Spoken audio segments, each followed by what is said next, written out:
Welcome to the VEROSCOPE analysis today of Jennifer McCabe and Alen Jackson's cross-examination of her. If you're new to the trial, and you might be because some are watching from the UK, this is Jenn McCabe, who has been a witness in the trial of Karen Reid. This is Karen Reid. And Karen was accused of the murder of her boyfriend, a Boston police officer at the time, called John O'Keefe. And John O'Keefe was found murdered on the front lawn of another Boston police officer, Brian Albert.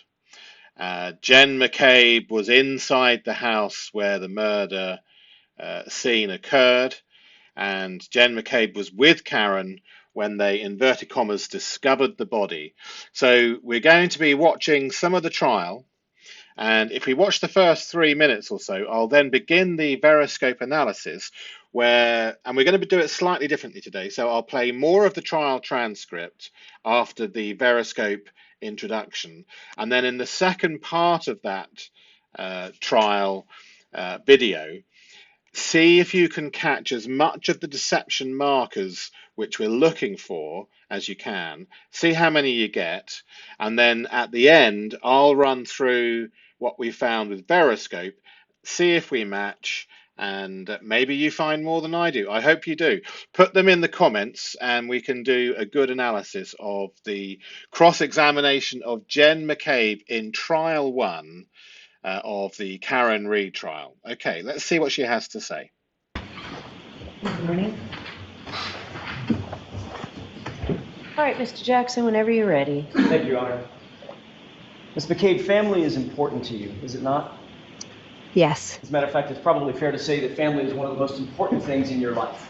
Yes. You indicated on Friday that you know John O'Keefe, or you knew John O'Keefe, and you considered him a friend. Yes. You also indicated that you know Ms. Reid, and at some point you considered her a friend. Yes. But clearly, John O'Keefe was not family, was he? No. He was not a McCabe, correct? No. He was not an Albert. No. Karen Reid is not family, correct? Correct. Not a McCabe. No. She's not an Albert. No. Ms. McCabe, when you were at Waterfall on the evening of the 28th, going into the early morning hours of the 29th, you spent some time with John O'Keefe and Karen Reid. Correct. You didn't see any tension between the two of them at the time? No. Matter of fact, they seemed like a normal couple to you? I didn't see them interact much. They were both engaging with you, correct? I had separate. Okay, so we're going to be assessing for a baseline her composure, how she is, what she says. So we need to get a feel for how she talks, how she answers, when she's being truthful, and her demeanor. And we start the analysis on the absolute assumption that what they are going to tell us is truthful.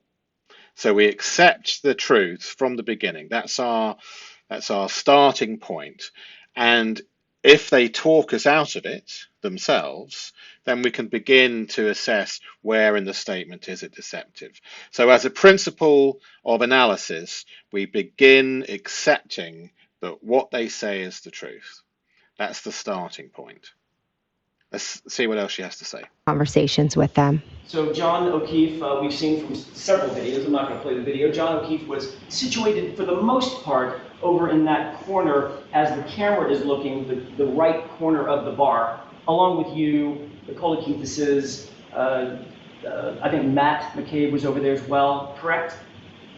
I can't be sure, but I know I spoke to Karen in that corner.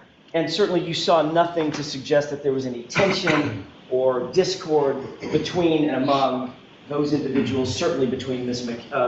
Reid and Mr. O'Keefe, correct? Correct. When you left Fairview,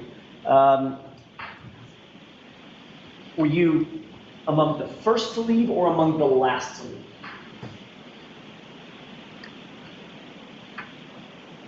I left there was 4 of us that left total. It was myself, my husband Matt, Julie Nago, and Sarah Levinson.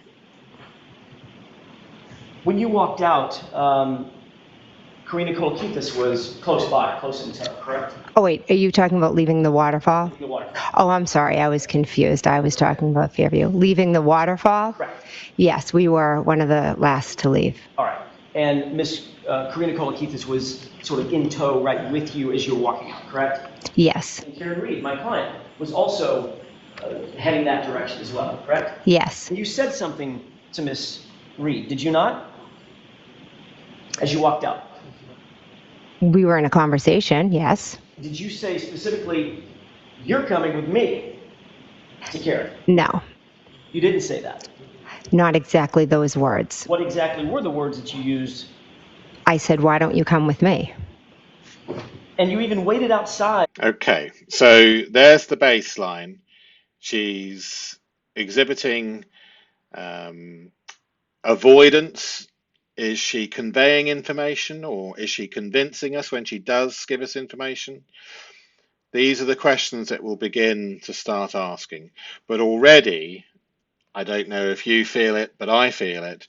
I see the beginnings of her being difficult, non-cooperative, and for some reason acting as if she is a defendant rather than a witness in her language, in her avoidance. There's a slight aggression, there's a microaggression there. Let's have a look at the first minute or two of, oh, by the way, thank you to the trial channel for being a brilliant channel that edits the trials and takes away a lot of the delays and waiting times and sidebars that go on for 10 minutes. So wonderful channel. If you like trials, do subscribe to the trial channel. Or if you remember to, please subscribe to the VEROSCOPE channel too, where we run through pretty much a daily analysis where you can learn forensic linguistics and statement analysis skills and become extremely skilled at this yourselves. And I see that's happening in the comments. But more importantly, you'll be very difficult to deceive going forward. And if you have been deceived in the past, you'll see perhaps how that occurred and why it won't happen again in the future so easily. So do subscribe to the VEROSCOPE channel if you get the chance. Let's run through the analysis. The individual deception indicators we'll go through in detail. So if you're learning VEROSCOPE, if you wait for the second half where we show you the analysis, that's where most of the learning is, if you want to skip the actual trial transcript, but I recommend you don't. And there is a pattern in Jennifer McCabe's testimony that once recognized changes how you hear the answers that she gives. And this is the observation that makes statement analysis principles crystallize into the clarity that they can. Let's look at what she's doing. Jennifer McCabe is not testifying like a witness. She is, in fact, testifying like a defendant.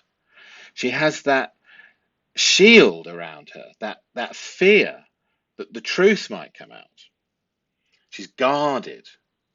Consider the linguistic behavior of an innocent witness with nothing to hide. And have a look at perhaps Lucky or Officer Barros, who are also in this case, to see the differences. Now, admittedly, those examples are under cross-examination, which is examination, which is arguably easier. So we will have to balance that by looking at the examinations and the crosses side by side, and they do perform less well on cross, but you can still see the pattern of truth which they do in the examination. So without further ado, what else do they? They provide information helpfully. So we ask, are they avoiding? Are they being direct? Are they being helpful? They will happily admit uncertainty when uncertain. Not everything has to be perfect. They might defer to official records when memory fails, if it's genuine. And they cooperate with the questioning process if they're a genuine witness who's telling the truth. And then we observe what Jennifer McCabe does. So Jackson for as an example, you spoke extensively to Chris and Julie Albert, correct? What do you mean by extensively? She challenges the definition of common words to avoid answering. This is defensive behavior. It fits into the category of questioning the question in order to buy thinking time or destabilize the questioner. And it can be part of a gaslighting armory and technique and is the beginning of the attack. They, rather than answer, which puts them on the defensive, they question the question. And if you play into that game, they have other techniques which are the follow-ups. So we notice that she's questioning the question with microaggression, and it's unnecessary. I think we all know what that means. We have a responsibility transfer. So Trooper Proctor was taking notes about what you were saying. He just got it wrong, Jackson asks. She says, you'd have to ask Trooper Proctor. Now, on the face of it, you might think, okay, well, that's a fair enough answer. But let's go into a bit more detail. She refuses to own the contradictions between her statements. She can't take ownership of what's wrong with her statement. She says, you need to ask him. So that's often a tactic that we will see in deception too. So potentially blaming the investigator, and it's a blame deflection, rather than answering and defending. And we have preemptive justification. McCabe says, I said, why don't you just come with me? It was innocent. The need to tag on this shows a level of consciousness of guilt which matches her behavior, not as a witness, but as a defendant. Nobody accused her of malicious intent. She volunteers that her action was innocent, defending against an accusation that wasn't made. She's very sensitive to it. People only declare innocence when they perceive a level of guilt, when it's completely unprompted. Did you notice she was sensitive? We were having a conversation. And eventually forced to say, do you remember? And at first she tried the no.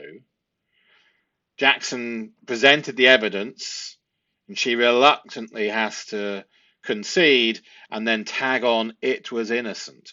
The entire paragraph, highly sensitive and deceptive. She has combative resistance to simple logic. Jackson says, my definition, if she came with you, you'd be separating her from John, wouldn't you? So she won't answer questions. She rephrases. And do forgive if there's any transcript errors. She won't acknowledge the basic logical facts. She's adversarial. She's not cooperating. She goes on to say later on, and we'll hear it, you are not portraying what the conversation was. She accuses Jackson of misrepresentation when he simply reads from the official report. And this is attack the questioner behavior. It's a gaslighting technique that I think McCabe is skilled at. So the pattern recognition, this is not how innocent witnesses behave. This is how defendants behave when they have exposure, when they have something to protect, when they understand that their answers have consequences for themselves. This is the sort of language that we've heard and will hear from Jenn McCabe. The question statement analysis forces us to ask is, why is a mere witness fighting like someone whose freedom depends on her answers? The answer reveals itself in her language. Jennifer McCabe knows she is not a neutral observer describing events. She is a participant, protecting herself from implications those events create. Every deflection, every semantic challenge, every refusal to acknowledge simple facts, these are the linguistic signatures of self-preservation, not memory recall. So once you recognize this pattern, everything that follows makes sense. The catastrophic omission of the Jeep, the coordinated precision with her husband, the phantom dog, the timeline impossibilities, the technology contradictions. These aren't innocent memory failures. They are strategic constructions by someone who understands she needs a different version of events than what actually happened. She's scared, and her language tells us why. So now we're going to listen to the actual trial for about 20 minutes or so. And if you can pick up all of the deception markers, which if you've been following the VEROSCOPE channel, and we've been learning these bit by bit, section by section, you should now be quite advanced and you should be able to pick up quite a lot of the deception markers. If you're new to the channel, just use your gut feel and see where she's lying, and you'll soon pick up what we're talking about. Okay, let's press play. In what was ultimately freezing cold temperatures for Miss Reed, correct? Yes. If you could take a look, Your Honor, with court's permission, Exhibit 53, I'd like to play about maybe a 15-second clip from that. Okay. Ms. McCabe, do you recognize what's depicted in this portion of the video? I see a car. It's kind of hard to see. I don't know what the thing on the white thing is. Okay, let's go ahead and play it and let's see if you recognize any of this.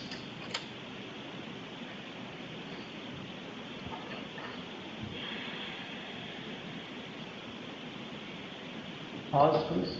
Oh, that's a terrible place to pause. A little further. It's also not super clear. Can you see a person in that video? From where I'm sitting now. It's a little tough. Yes. Let's go ahead and play it forward. Well, actually, we can enhance that just a little bit. Did you see a person in the background right there? Honestly, I can't make out what that is. Let's play it forward and see if this helps. Okay. Now do you see a person? Yes. The lighting is terrible. I apologize. Not my video. Do you know who that person is? I don't know. That's you, isn't it? I can't tell from that picture if that's me. Okay, let's maybe play it a little bit further forward.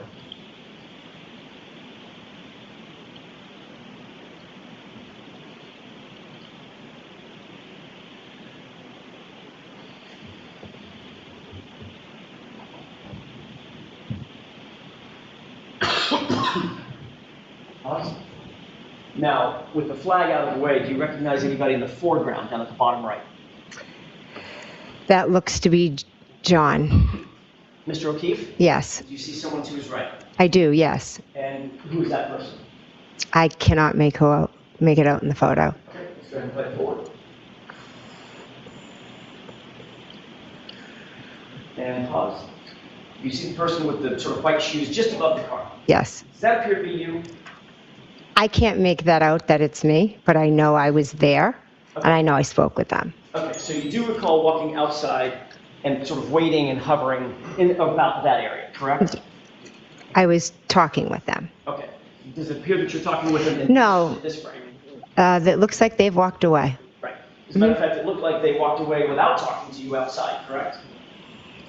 Well, do you have video of moments before that when I was standing talking to them? Well, see, this is the point where I get to ask the questions and you get to answer. So I'm Okay. asking you, do you see yourself standing in the parking lot after John and the person to his right had walked away? Yes. Okay. Let's play it for just a few more seconds.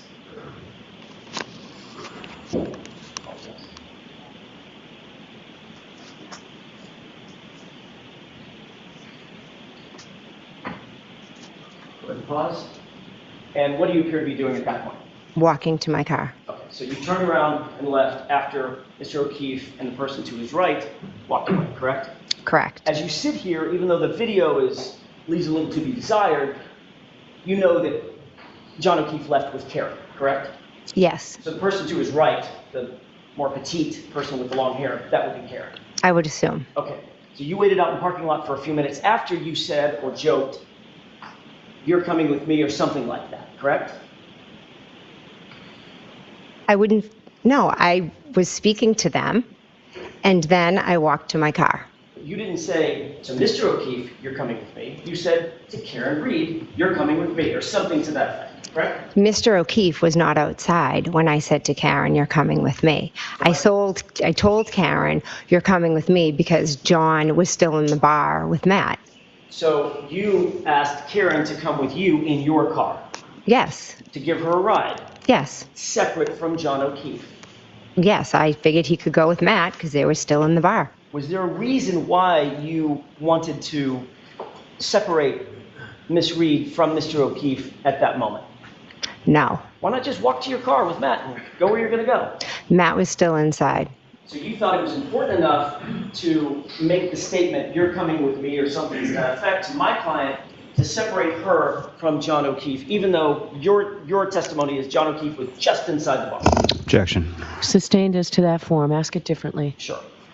Did you believe it was important at that point to ask Miss Reed to come with you, which would separate her from John O'Keefe? There was never any idea of separating them. Except for the fact the idea was, "You're coming with me," not "You two are coming with me," correct? Incorrect. By definition, if she came with you, you'd be separating her from John, wouldn't you? We were standing outside talking. You see, this is important, isn't it? Pronouns, they're instinctive. There was a case that was solved through pronouns, and the person used the word "we all." So he was being questioned, and he said that there weren't three of them. One of them was murdered in the end.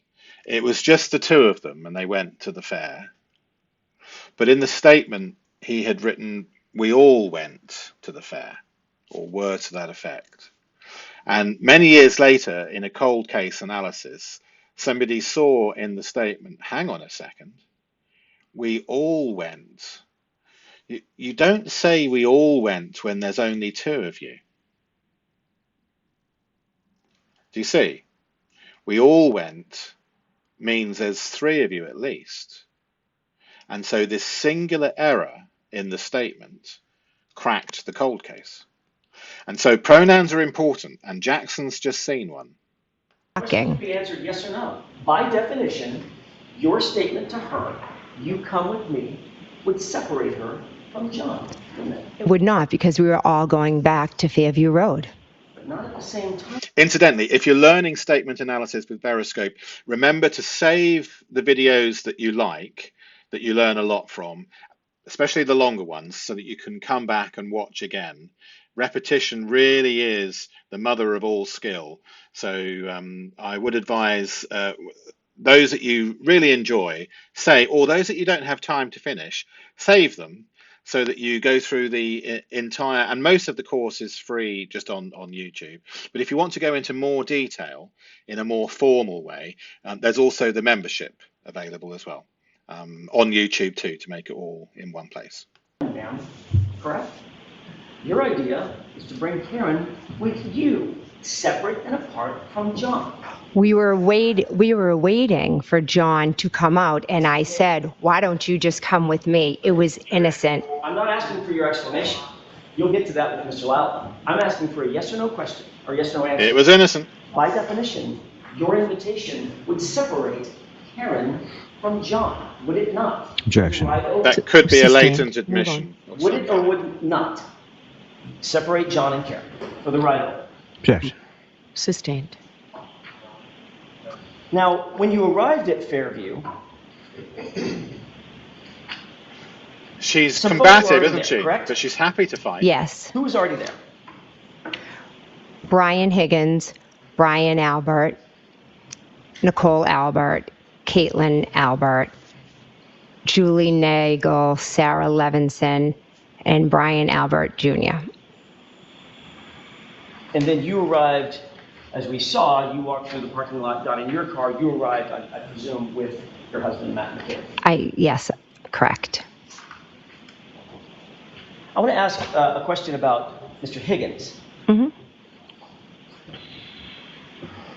You testified on Friday that you saw his vehicle when you got to the scene, correct? Yes. And you said that it was pulled up a little bit in front of the mailbox, correct? Yes. Can we have Exhibit 66 with the court's permission, please? Okay. This is a digital model of the location. Do you recognize this?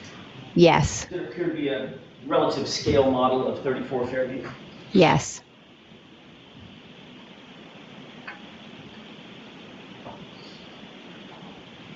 This would be the front door, correct? Yes. And where's the mailbox? If you can point to it with the laser pointer. Okay, so you're pointing to an area just in front of a car that's in the driveway, correct? Yes. And then the driveway's to the right, Yes. and then along this line is the front lawn area and property line of 34 Fairview, correct? Yes. You indicated that that Jeep was just a little bit in front of the mailbox, meaning about there, correct? Yes. And the rear end of that Jeep would be butting up against the driveway, Yes. or at least the line of the driveway, correct? Yes. That's quite a bit of detail about where that Jeep was. Would you agree? No, because I drove down the street and I took a left into the driveway and there was a Jeep there. Okay. What I'm asking is, you didn't just say, your memory was not just somewhere in front of the house. It's literally right in front of the mailbox, the front end of it, adjoining the line of the driveway. The judge is getting nervous. Yes. She doesn't like the truth. Detail obviously stuck out in your mind. It did, because I was wondering whose Jeep it was. Did you discuss that detail with your husband at any point? Not sure. You're not sure? You might have? I'm not sure if I said, whose Jeep is that? No, I don't mean then. I mean between then and now, have you and Mr. McCabe ever discussed where that Jeep was, or your memories of where that Jeep was? Possibly. You're aware that he put the Jeep in Interesting the look, exact wasn't it? same place that you did. Objection. Are you aware of that? I am. Oh, wait, no. Excuse me. Repeat the question? You're aware that he puts the Jeep in the exact same The spot. judge you did, interrupts when she's on right the in front of that roads. mailbox, correct? I know he knows where the Jeep was. I'm not aware what he said in here. Does he know where the Jeep was because you told him what to say about the Jeep? Absolutely not. It's because we drove together in the car and I asked. I possibly could have asked. One at a time, please, ma'am. I'm sorry. I didn't mean to step on your words. I thought you. That's okay. You can continue. Thank you. Appreciate that. I don't think we got your answer, though. Okay. Yeah, I think Madam Court Reporter was asking for your answer. Can you repeat your answer? To the question of, did he know where the Jeep was? Whether or not you told him where the Jeep was. I did not need to tell Matt where the Jeep was. He knew because we were in the car together. But you two discussed it. When are you asking? At any time between January 29th and today. I'm sure we have, yes. You were also interviewed by Trooper Proctor on January 29th, 2022, correct? Yes. And you were asked a series of open-ended questions. What did you see and where did you see it, correct? Yes. Nobody put any words in your mouth. No. Nobody told you what to say at that time. No. And you told Trooper Proctor that when you arrived at the scene, after you got there, you, quote, first observed the vehicle, meaning Miss Reed's SUV, parked on the street by the driveway facing the direction of Chapman. Correct? Do you have something I can look at to refresh my memory? Sure. Do you not have a clear memory of exactly what you told Trooper Proctor? Well, I know what Just yes or no. You need your memory refreshed?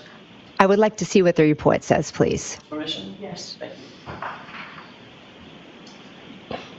I wonder what notes you're finding. This is the face page. You'll review that, especially the highlighted portion. Let me know after you've reviewed it. Just read it to yourself. Did you have that, does that refresh your recollection? Yes, I know I told, All I'm asking you, I'm so sorry to do this, I don't mean to be rude. I'm just asking you, does that or does that not refresh your recollection? Wolf flash. regarding, What you said to Trooper Proctor on the 29th. well, I know what I said to Proctor Trooper on the 29th. Okay. I have to do it this way, it's court rules. Does that help you with your recollection of what you told Trooper Proctor? I didn't tell I told Trooper Proctor the car was outside when I looked at the front door, it was straight outside. Okay. I can't quite get the answer I'm looking for. The court is going Cognitive to overload. require me to ask this question again. From Does that deception. refresh your recollection, yes or no, as to what you told Trooper Proctor? Yes. I did not say this to Trooper Proctor, no. It doesn't help you. No. Okay. May I approach? Yes. Thank you. So you did speak to Trooper Proctor on the 29th, correct? Correct. And Trooper Proctor asked you some very specific questions about where things were, correct? Correct. Focused on Miss Reed's SUV, didn't he? Asked you questions about where Miss Reed's SUV If you was. can show me in the report. Just read it. So just off of what I just read, is that what you're going off of? Yes? I'm asking for your memory. You're testifying. Yes, so my memory is exactly where the car was. Hold on. So it's very important that both of you, one person at a time, speaks. Okay. Madam Court Reporter has to do what you're both saying, and she can't do it simultaneously. So the best way to do that is, Ms. McCabe, just let counsel ask the question Okay. and then you answer. And if it takes a lot more time than we expect it to take, it does. Okay. So just Thanks. go ahead, Mr. Jackson. Thank you, Your Honor. I'll slow it down. Did you talk to Trooper Proctor about where the SUV was? Yes. Thank you. And he asked you questions about where it was situated outside, correct? Yes. And you told him that you first observed it parked on the street by the driveway facing the direction of Chapman, correct? I told him that when I looked out the front door, the car was straight ahead. And yes, it was facing up Chapman. But you left out a little part by the driveway, correct? That could have been his interpretation or an error on his part. I see. So Trooper Proctor is wrong about what you said. Objection. No, I'll let him have it. Do you think he's wrong about what you said?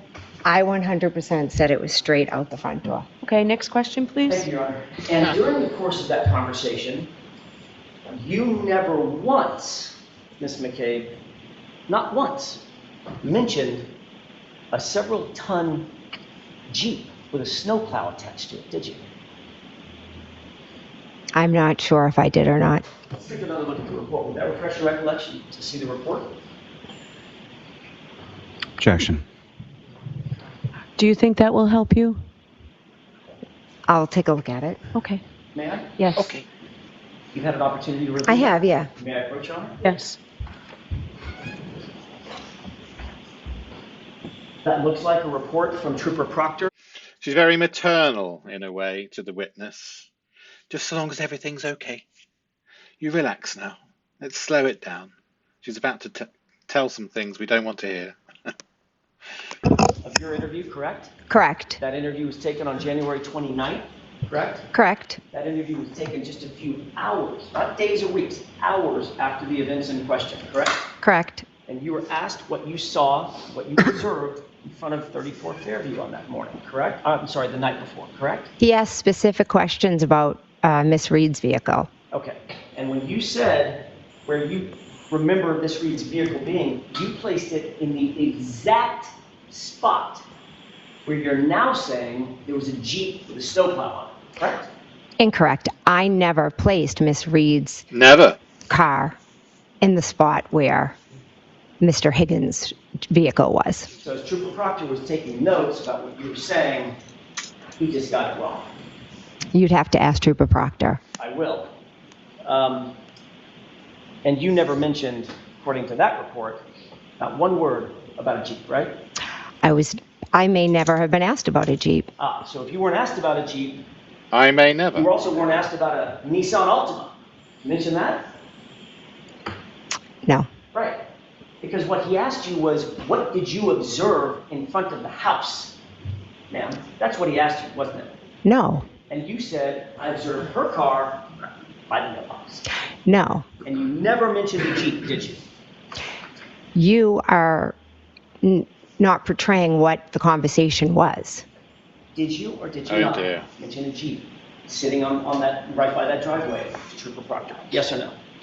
It's not in the report. I don't recall if he asked me These are about not the Jeep. reliable Now, denials at all. following the And look at the events smirk. of January 28th, 29th, you spoke extensively to Chris and Julie Albert, correct? What do you mean by extensively? Oh, dear. Did you speak at all? Yes, we did. Between then and now. So she's talking To me Chris out and of Julie it. Albert. Do I speak to Chris and Julie Albert Have you spoken to them about these events between then and now? about this case? Is that what you're asking? She's definitely Yes, Mr. talking me McCabe, out I'm of a asking about position this of... case. Of course, I speak to I them would now all the time conclude that about the she's vicious deceptive. harassment we are all receiving. That wasn't my question.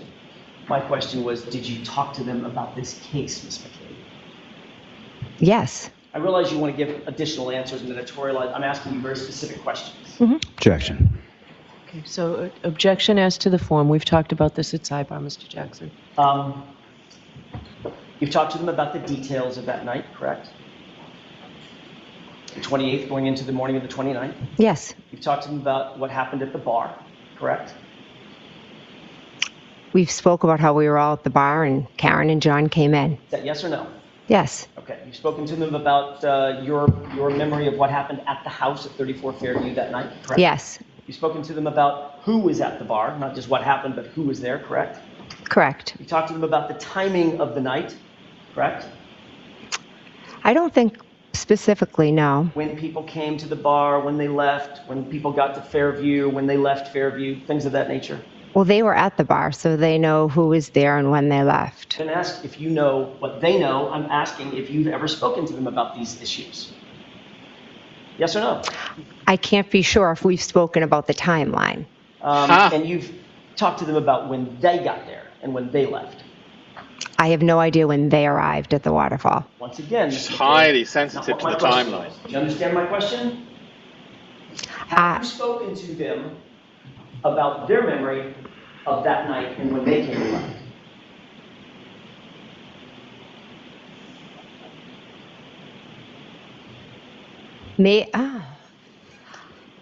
They have not shared with me when they got there or Very when they sensitive. left.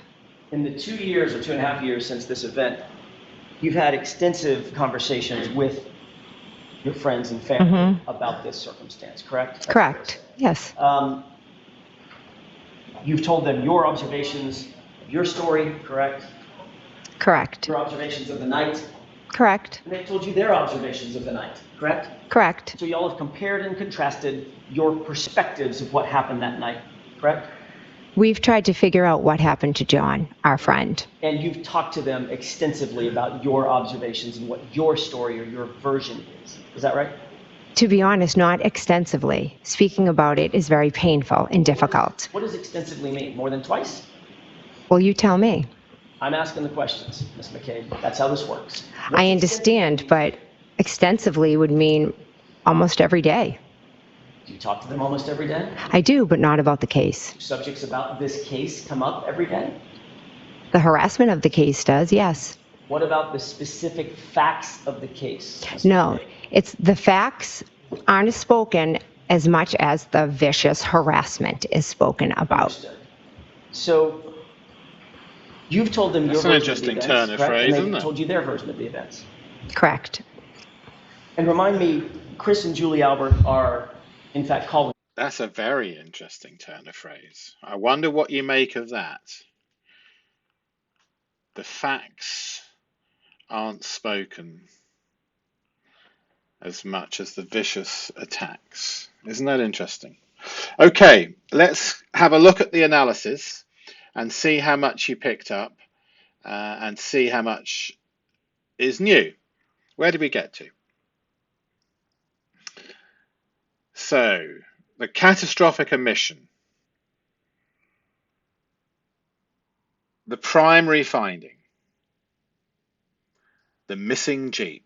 On January the 29th, 2022. And for those who know more about the case, please do put in the comments, because a lot of us, including me, really don't know too many of the facts outside of what we've already analysed. So your better case knowledge would really help myself and others, obviously, who are new to the case too.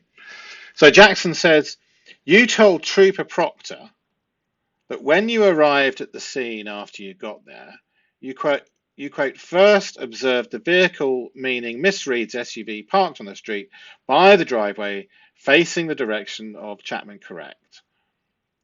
And then McCabe needs the report. I told him that when I looked out the front door, the car was straight ahead, and yes, it was facing up Chapman. Okay, so basically what's happened is she swapped cars. She swapped Karen's car to the snowplow for some reason. Jackson says, and during the course of that conversation, you never once, Miss McCabe, not once mentioned a several-ton Jeep with a snowplow attached to it, did you? And she says, I'm not sure if I did or not.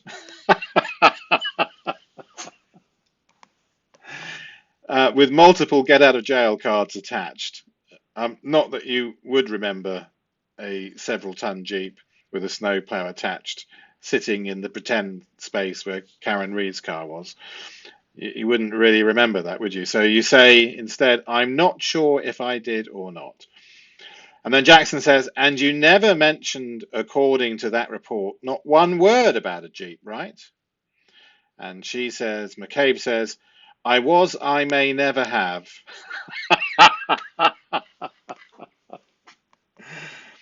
I may never have asked about a Jeep.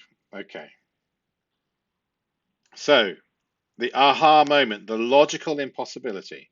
I laugh because McCabe's linguistics there are so classic. It's almost as if she's deliberately helped us with the learning lesson, as many of them do. Okay, the logical impossibility. Trooper Proctor asked open-ended questions. What did you observe in front of the house? This was not a fill-in-the-blank questionnaire. It required comprehensive response from McCabe. A several-ton Jeep with commercial snowplow equipment parked in the exact location she now describes with engineering precision would have been impossible to miss and more impossible to forget to mention. And she's highly sensitive about this Jeep for some reason. So at trial, Jennifer McCabe places Brian Higgins' is it Brian Higgins' Jeep? I don't know. Brian Higgins' Jeep with extraordinary detail.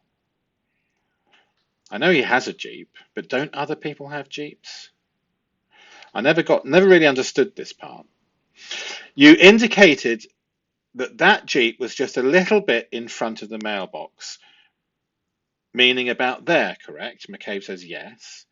And the rear end of that Jeep would be abutting up against the driveway, yes, or at least the line of the driveway, correct? She says yes. So she doesn't say somewhere in front of the house or near the driveway.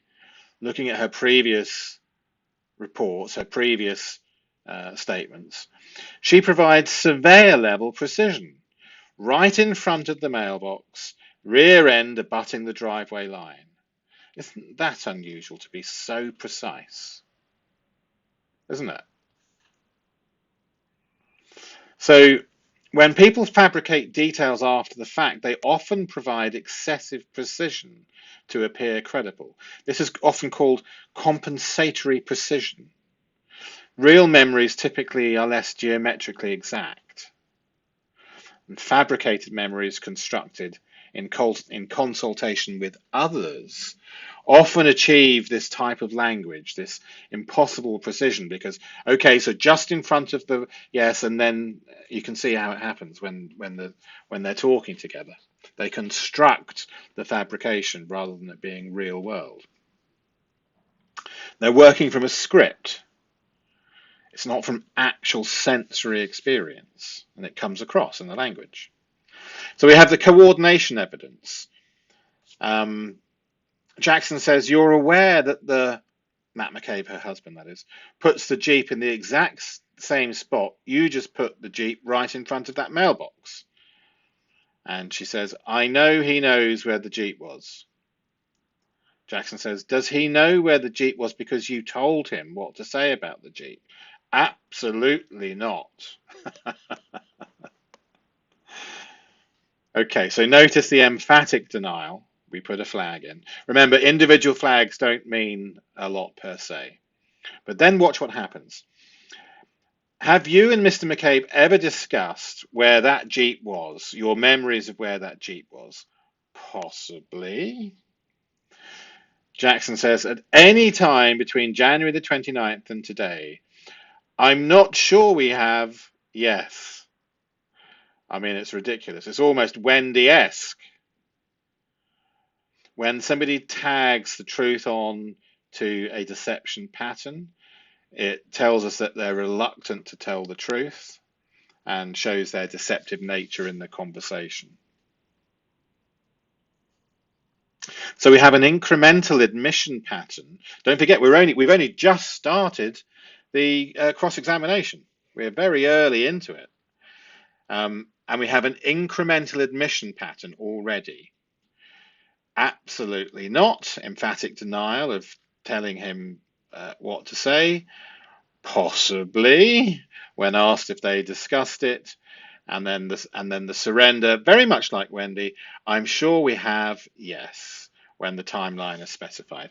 And this is the classic incremental admission, the dragging the blood out of the stone, revealing truth only when escape becomes impossible.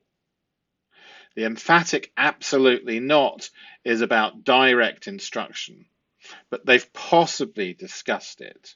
So when somebody lies, it's very often not by complete commission. So she constructs in her mind that she hasn't told him exactly what to say, and so she says absolutely not, but leaves open the possibility that they've discussed it at length, which becomes that I'm sure we have when pressed. So we have two witnesses achieving identical surveyor-level precision after admitted discussions. And that's significant, isn't it? That's forensically significant. So we have Jackson says, you spoke extensively to Chris and Julie Albert, correct? McCabe says, what do you mean by extensive? This is semantic stalling, challenging the definition of a common word to avoid answering. It's so common. You probably know people in your life who have done this. They're constantly picking the question rather than answering. And it's partly avoidance, partly deceptive, partly gaslighting habit. But do be aware of it and spot it the next time you hear it potentially used on you, which of course is one of the wonderful benefits of learning statement analysis. You're far less people are far less able to deceive you.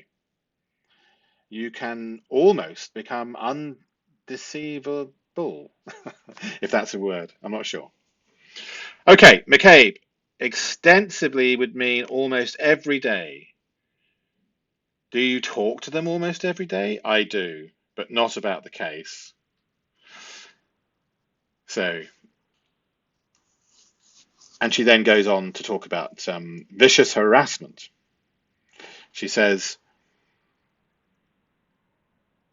about this case come up every day. The harassment of the case does, yes. What about the specific facts of the case? No, it's the facts aren't spoken as much as the vicious harassment. So isn't that interesting?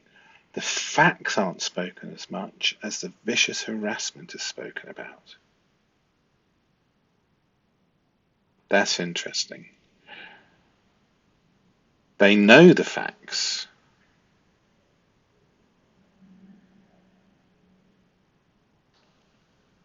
The logical impossibility, she admits daily contact with the Alberts. Case subjects come up every day, but claim not the facts, just other things about the case. And that's linguistically impossible. These are not robots. If you speak daily with someone and the subject is about the case, you can't say only this bit's and not that bit. You're talking about the case every day.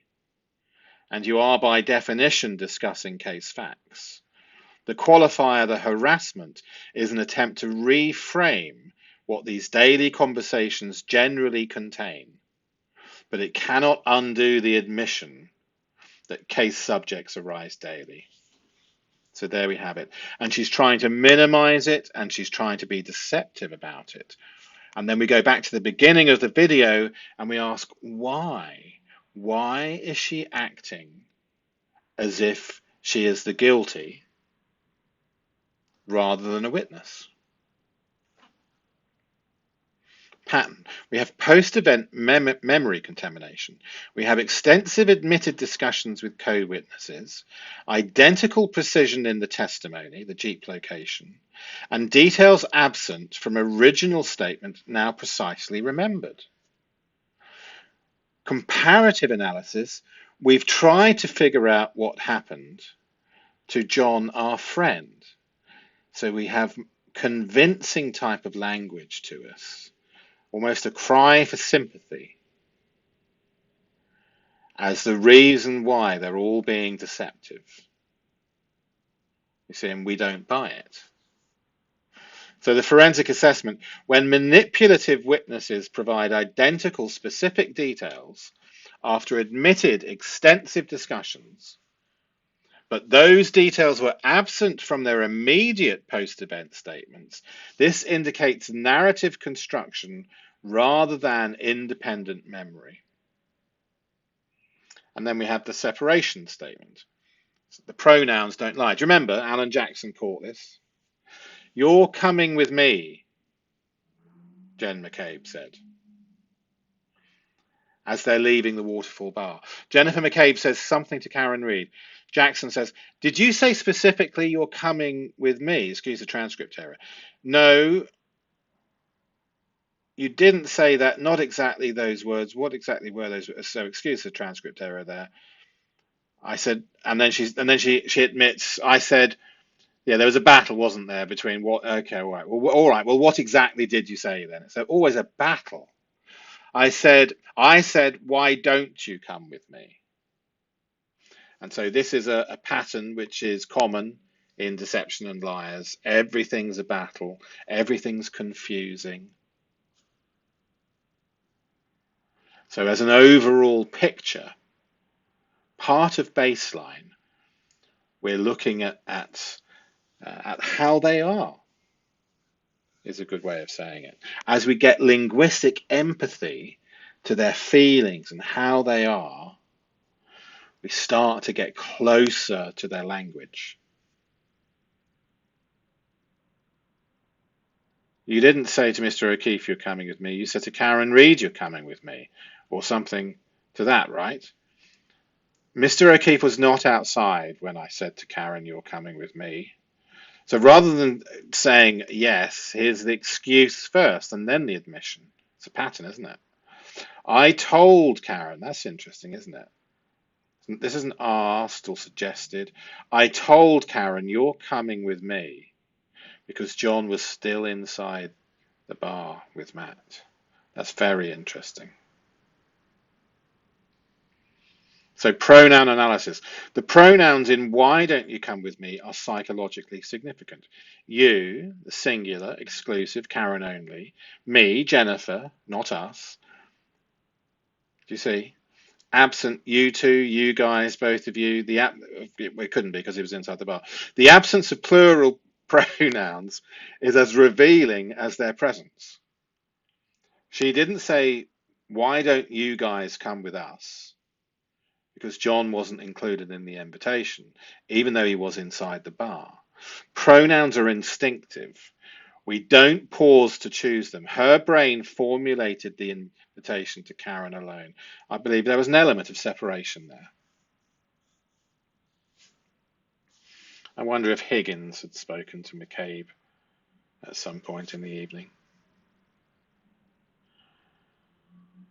Jackson asks a simple logical question. By definition, your statement to her, "You come with me," would separate her from John, would it not? We were standing out talking, so she can't. It's also difficult.